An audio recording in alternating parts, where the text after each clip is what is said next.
Bueno, como saben, soy Andrea Gregor, para los que no me conocen.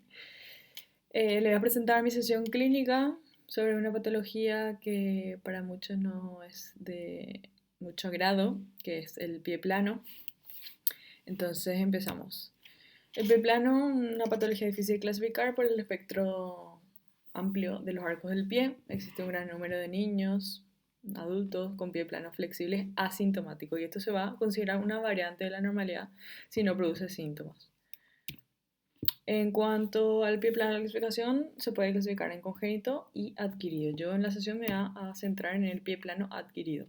Y también lo podemos clasificar en rígido o flexible mediante una exploración física bastante sencilla y sensible, que es poner al paciente en puntillas. Si el pie recupera el arco, se considera un pie plano flexible. Si no recupera, es un pie plano rígido. Tenemos que tener en cuenta que el arco plantar se desarrolla de los 3 hasta los 6 años. Antes de eso es muy frecuente ver a los niñitos bebés con el pie plano. Entonces, yo voy a hablar del pie plano adquirido en el adulto. Este se desarrolla luego de la madurez esquelética, va de asintomático, que puede ser una variante de la normalidad, como dije, hasta disfuncional. El 60% de los casos ocurre en mujeres entre 50 y 60 años, generalmente obesas. Y en cuanto a la clínica, inicia el dolor en la cara interna del tobillo medio pie. Y se puede extender hasta la cara lateral del pie, que eso luego voy a ir explicando el porqué de esta clínica. En cuanto a las causas, la principal de todo y que no tenemos que olvidar es la degeneración o lesión del tendón tibial posterior. Como dije anteriormente, es más frecuente en mujeres obesas, menopáusicas, diabéticas, hipertensas, que utilizan corticoides locales u orales, que son portadores de enfermedades inflamatorias sistémicas, como las reumatológicas, y también las otras causas menos frecuentes, ya el traumatismo del hueso del tarso, como fractura del calcáneo, el astral, el escafoide, y luego ya las enfermedades neuromusculares. Bueno, entonces para comprender esta patología tenemos que conocer conceptos anatómicos, ¿verdad? Tenemos que tener en mente, por ejemplo, los arcos del pie. Existen tres tipos de arco. Está el arco longitudinal lateral, que se compone del calcáneo, el cuboides, el cuarto y el quinto metatarsiano. Este es rígido, plano y soporta el mayor peso del cuerpo. Y luego está el longitudinal con la flecha verde, longitudinal medial, perdón, se compone del calcáneo, el astralo, el escafoide, las tres cuñas y los tres metatarsianos mediales. Es el arco más flexible, alto, y este va a variar durante la marcha. Y luego el transversal, que va a ser perpendicular, que está en azul, a los otros dos. Y se compone de las bases de los metas, las cuñas y el cuboide. Y luego tenemos que conocer la boda plantar, que aquí en el corte anatómico se señala en el círculo, con el círculo amarillo, es una estructura elástica. Esta va a estar formada por elementos óseos, musculares, tendinosos, ligamentosos del pie. Va a dar una estabilidad y adaptabilidad al arco plantar. Y aquí tenemos que conocer los estabilizadores dinámicos y estáticos que van a sostener este arco plantar. Dentro de los estabilizadores dinámicos, el principal de todos es el tendón tibial posterior. Este se origina del tercio proximal en la cara posterior de la tibia, la membrana arteriosa y también el tercio proximal del peroné. Se extiende caudalmente y en su tercio proximal se va a formar el tendón. Este tiene una dirección vertical, se introduce por el surco retromaleolar y luego se hace horizontal. Tiene una inserción bastante compleja. La mayor de sus fibras, la mayoría de sus fibras se insertan en el tubérculo escafoideo. No tiene inserción en el astralo y tiene otras inserciones ya en las cuñas, segundo, tercer y cuarto metatarsiano. Bueno, es importante saber que hay un segmento de 1 a 2 centímetros detrás del maleolo tibial, que es el que más va a sufrir lesiones, porque hay un segmento ahí que es como avascular. Hay vasos intratendinosos que carecen de anastomosis. Aquí tenemos un corte axial en secuencias T1, donde identificamos bien el tendón tibial posterior, que es el doble grosor del flexor del dedo, de los dedos. Flexor largo de los dedos. Luego está el paquete vasculo nervioso y está el flexor largo del primer dedo. Y tenemos que saber su función, ¿verdad? Que es la flexión plantar del tobillo y la inversión del pie. Esto Se compone por una supinación del antepié y aducción del mismo. Y luego pasamos ya a los estabilizadores estáticos. Lo más importante que tenemos que recordar, ligamento spring y la fascia plantar. Y también no olvidar el fascículo tibio calcáneo del ligamento deltoide. Entonces, dentro del ligamento spring, perdón, o en resorte también se le llama, el ligamento calcáneo navicular. Tiene 3 fascículos. El tercero es inconstante, el mayor de todos, el más importante es el supremedial. Esto tiene como una morfología en hamaca. Aquí tenemos un ejemplo en un corte axial, en secuencia T1, está señalado en amarillo. Este va a sostener la cabeza del astral, va a ser el principal estabilizador estático con el fascículo tibio calcáneo del ligamento deltoideo, que es el C, tibio calcáneo, que ahí se inserta el sustentáculo tali. Como sabemos, el ligamento deltoideo es bastante complejo, tiene fibras tanto superficiales, profundas, pero bueno, quiero que recuerden este fascículo tibio calcáneo, también tibio spring. Existe uno que se une al ligamento spring. Luego la fascia plantar limita la elongación de la base, el colapso del vértice de la bóveda. Y ya los ligamentos del tarso, ya para que sepan que existen 2 más importantes, el cervical y el calcáneo astralino. Esto va a evitar la desviación medial del talus o astralo y la rotación del calcáneo. Y luego también están las cápsulas articulares, astralo-escafoideas, escafocuneiformes, que van a dar mayor estabilidad también al arco plantar. Entonces, ¿qué es lo que ocurre en esta patología, en el pie plano adquirido del adulto? Todo inicia con un fallo en el principal estabilizador dinámico, como había dicho, el tendón tibial posterior. Pero tenemos que saber que por sí solo no va a provocar la deformidad. Esto lo que va a hacer es una sobrecarga en los otros estabilizadores estáticos que hablé anteriormente y va a producir una desalineación del pie. Entonces va a empezar con el colapso del arco medial, la flexión plantar y aducción astral, horizontalización del calcáneo. Bueno, esto mejor le voy a mostrar en dibujitos para que entiendan. Aquí vemos la ilustración. Esto es el retropié normal. Vemos que el eje largo de la tibia coincide con el eje del calcáneo. Aquí vemos cómo se desplaza el valgo, desplazamiento en valgo, perdón, del calcáneo, o sea que la planta del pie va a mirar para afuera. Y con el fallo de estos estabilizadores estáticos y dinámicos, que se acuerdan que dije que sostenía la cabeza del astralo, esto va a generar una flexión plantar del astralo y una aducción del mismo. Entonces va a haber como una subluxación astralo-navicular, va a quedar la parte del astralo, de la cabeza del astralo va a quedar descubierta. Entonces toda afectación o deformidad del retropié va a afectar al antepié. Esto va a generar una abducción del antepié, como vemos aquí en la imagen. Aquí tenemos otro ejemplo, en el corte coronal vemos cómo hay una aducción y una flexión plantar de la cabeza al astralo, desviación en valgo del calcáneo, y aquí también vemos en el corte axial la subluxación astralo-calcáneo, la aducción del astralo, perdón, y la abducción del antepié. Ya pasamos entonces a valorar, una vez entendido cómo ocurre esta patología, tenemos que ir a buscar en las imágenes, ¿verdad? Empezamos la valoración con la radiografía. Vamos a valorar aquí la alineación del pie. Hay que realizar 2 proyecciones en AP del pie y lateral del tobillo-pie. Siempre tiene que ser en carga y bilateral. Y aquí vamos a utilizar los famosos ángulos que a veces nos asustan un poco, pero bueno, van a ver que entendiendo esto al final se hace bastante ameno.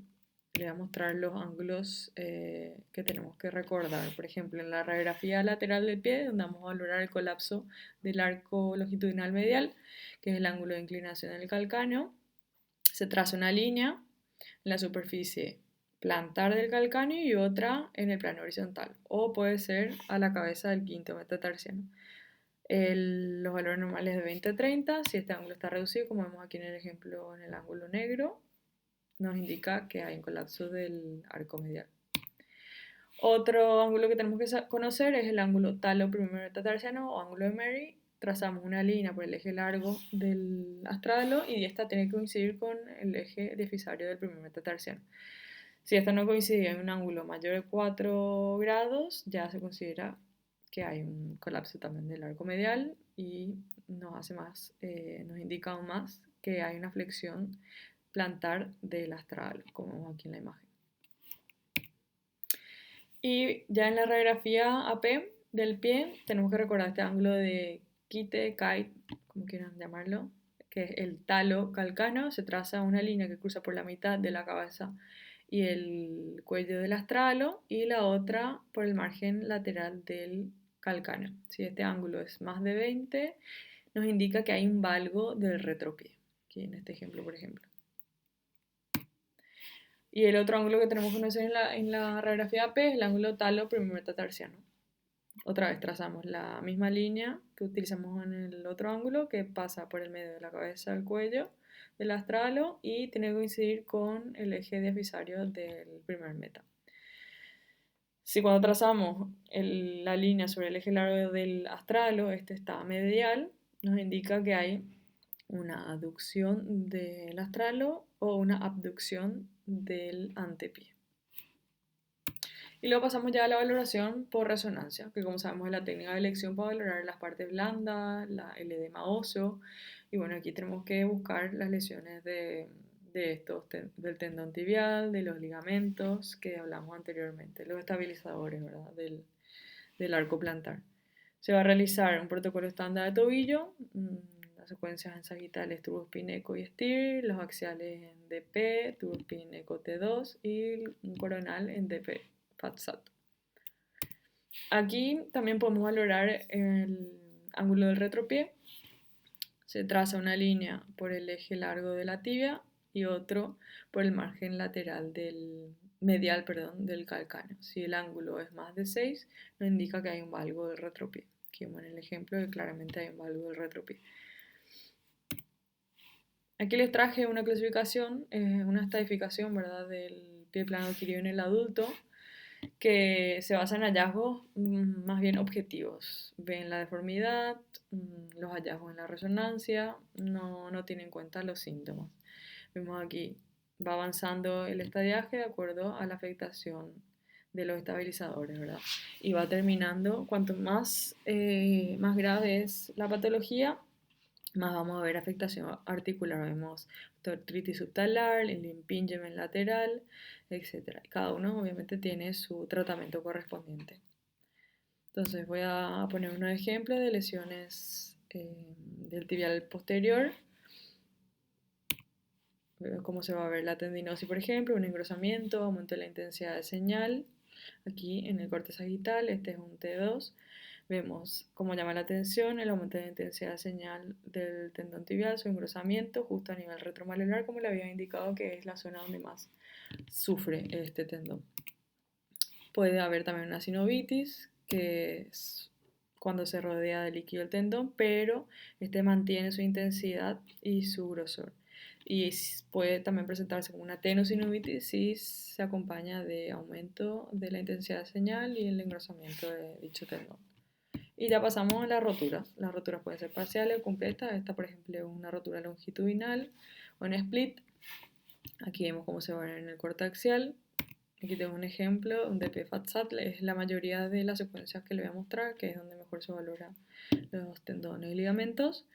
Vemos aquí cómo llama la atención el marco de engrosamiento, alteración en la intensidad de señal, pérdida de las fibras del tendón tibial posterior. Esto es sugestivo de roturas intrasustancias.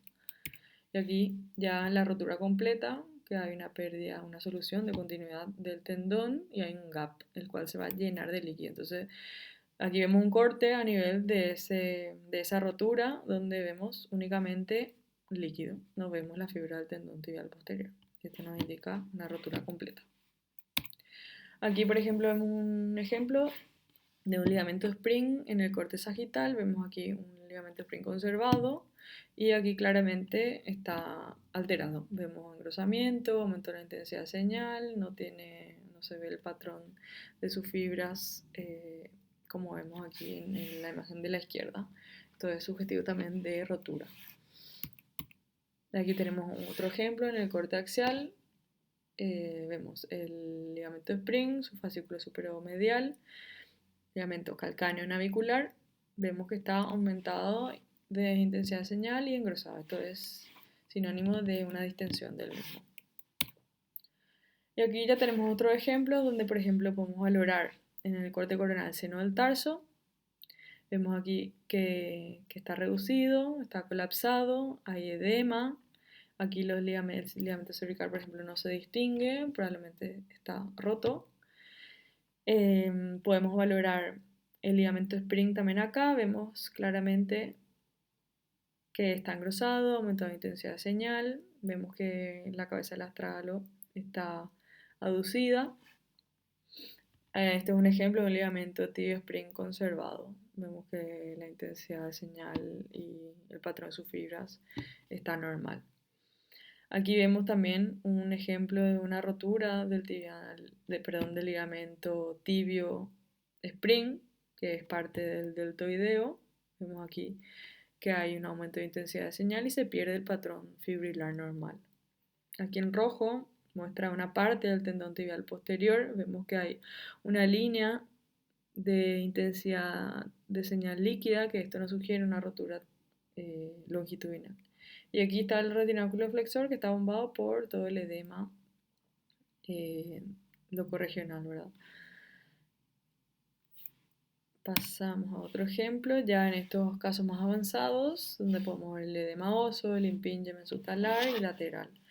Vemos aquí el edema en el calcáneo, a nivel de articulación subtalar, también vemos aquí en el astralo, y aquí vemos los marcados cambios ya degenerativos, osteoartritis subtalar con esclerosis, edema, puede haber también geodas subcondrales. Y aquí el edema en la cara lateral, que esto ya nos orienta a un impingement lateral, esto es secundario al marcado valgo del retropié. Valgo, ¿se acuerdan del desplazamiento de un valgo del calcáneo? O sea que la planta del pie va a mirar para afuera, entonces va a empezar a chocar con el peroné y va a generar edema a este nivel. Entonces, para terminar, les voy a presentar dos casos. Esto se trata de una mujer de 51 años que refiere dolor en la cara externa al tobillo izquierdo. Lo presenta tras haber sufrido un esguince. El dolor aparece sobre todo al caminar, no en reposo. Dice que tiene ambos pies cabos, valgo muy acusado del pie izquierdo, quieren descartar una osteonecrosis. Entonces empezamos la valoración con la radiografía. Esta es una radiografía P, bilateral, en carga, bien realizada. Y aquí ya nos puede llamar la atención cómo está la disposición del astralo. Si realizamos el ángulo de quite, es la línea que se traza por el medio del astralo y otra por el margen lateral del calcáneo. Vemos que está aumentado y este nos orienta a que nos sugiere que hay un valgo del retropié. Y el otro ángulo, lo primer metatarsiano, que como les había dicho, debería de coincidir estas dos líneas, claramente aquí no coincide, entonces nos indica que hay una aducción del astralo o una abducción del antepié. Ya en la radiografía lateral realizamos el ángulo de inclinación del calcáneo, también está disminuido y también se puede realizar este ángulo Costa Bertani que nos lo había mostrado, que es una línea que se traza del borde más inferior del calcáneo hasta la porción más inferior de la articulación astralo-escafoidea. Y la otra línea se traza hasta la base de la cabeza del primer metatarsiano. Si el ángulo es más de 30, nos indica que hay un colapso del arco medial. Entonces aquí no hay duda que es un pie plano. Ahora, la causa de esto, pasamos a la reso. Y aquí en la reso, a ver si pasa. Sí. Aquí tenemos un corte axial y sagital en secuencias de PFAT-SAT. Ya nos llama la atención el marcado engrosamiento, aumento de la intensidad de señal del tendón tibial posterior. Vemos que está más del doble del flexor largo de los dedos y se rodea de líquido. Esta es una clara tenosinovitis del tibial posterior. Este es un videito. A ver si me sale. Ahí.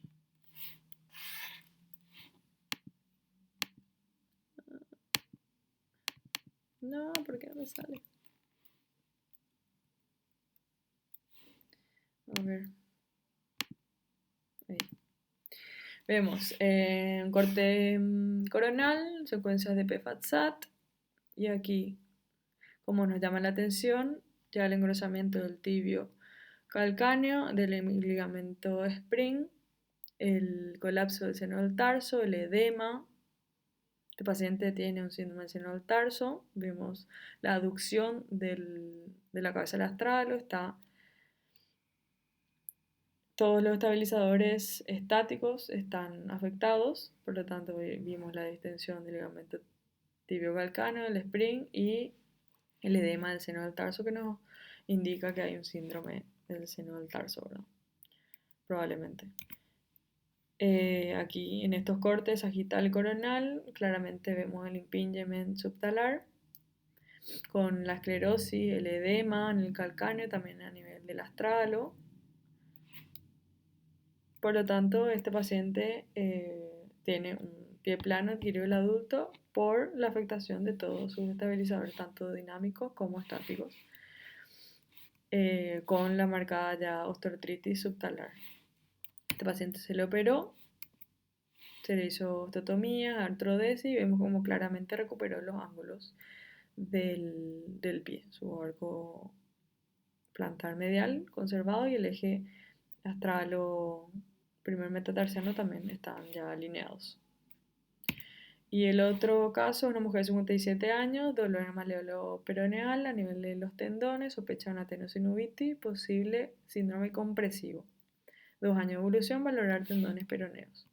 Empezamos con la radiografía, al igual que la otra paciente, hacemos el ángulo de quite, vemos que claramente está aumentado, vemos que la cabeza de la traba está subluxada, está descubierta parte de ella, hay un valgo del retropié con este ángulo. Y en el lateral aquí, obviamente no hay dudas, vemos cómo llama la atención la flexión plantar del astralo, la horizontalización del calcáneo. Si realizamos la inclinación del calcáneo, claramente está reducida, está de 10 grados y lo normal era 20 o 30. Entonces claramente hay un pie plano. Entonces pasamos a la valoración por resonancia. Aquí le puse 2 videos en corte axial y en corte coronal en DP-FATSAT, y aquí ya nos llama la atención el marcado engrosamiento, el aumento de intensidad de señal del tendón tibial posterior, más llamativo aún a nivel retromaleolar, se acompaña de edema también del tejido celular subcutáneo y no podemos cortar también que haya roturas intrasustancia.